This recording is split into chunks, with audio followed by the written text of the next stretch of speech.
Welcome back to another video. You clicked on this video, chances are you are grappling with a nagging concern. Have you become too attached to someone? Although attachment plays an important role in our ability to connect with others, it's important to understand that it's not the same as love. Clinical psychologist defines emotional attachment as a feeling of closeness that helps sustain relationships over time. If your attachment is healthy and meaningful, it will gradually become love. However, a thin line between healthy and unhealthy emotional attachment and being too attached to someone certainly falls in the latter. A clinical social worker said, here are six psychology backed warning signs that you overly attach to someone.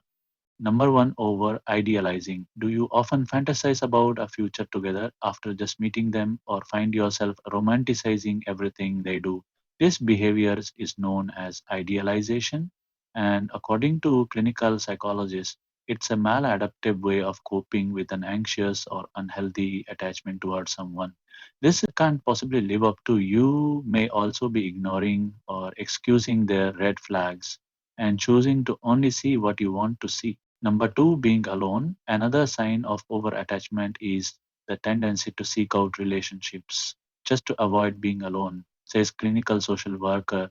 If you often jump from one partner to another because you don't know how to be single, it's an indication of a red flag that warrants attention because this increases the likelihood of you staying in unfulfilling or unhealthy relationships simply out of a fear of abandonment and a need for external validation. Which brings us to our next point, number three, constant validation. Relying on another person for their approval and needing their constant reassurance is considered a manifestation of unhealthy overattachment.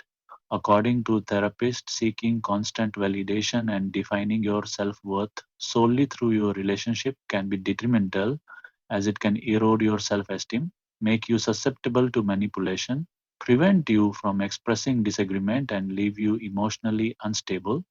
Number four, weak sense. How this can manifest as changing one's habits, interests, behaviors, and goals to align more with theirs, spending more time with their friends and family over your own, abandoning your own boundaries and personal needs for them, and committing all of your time, energy, and resources to the relationship. Number five, inability to function. According to psychologists, when you're overly attached to someone, you're constantly thinking and talking about them. You need to be in constant communication with them because you feel anxious or worried when you're not, and when they are not around you, you don't know what to do with yourself. You feel incomplete without them. Or it can be destructive to your sense of autonomy, independence, and overall sense of self.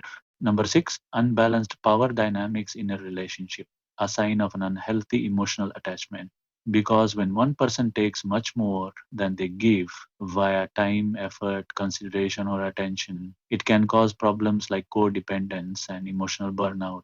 Examples of unbalanced dynamics can include giving before your own having to fix their problems for them, spending more time attending to their emotional needs over your own, and not having time for personal interests, hobbies, or other relationships anymore. So, what are your thoughts on these signs? Do you see any of them in yourself or resonate? What we've talked about, let us know in the comments below.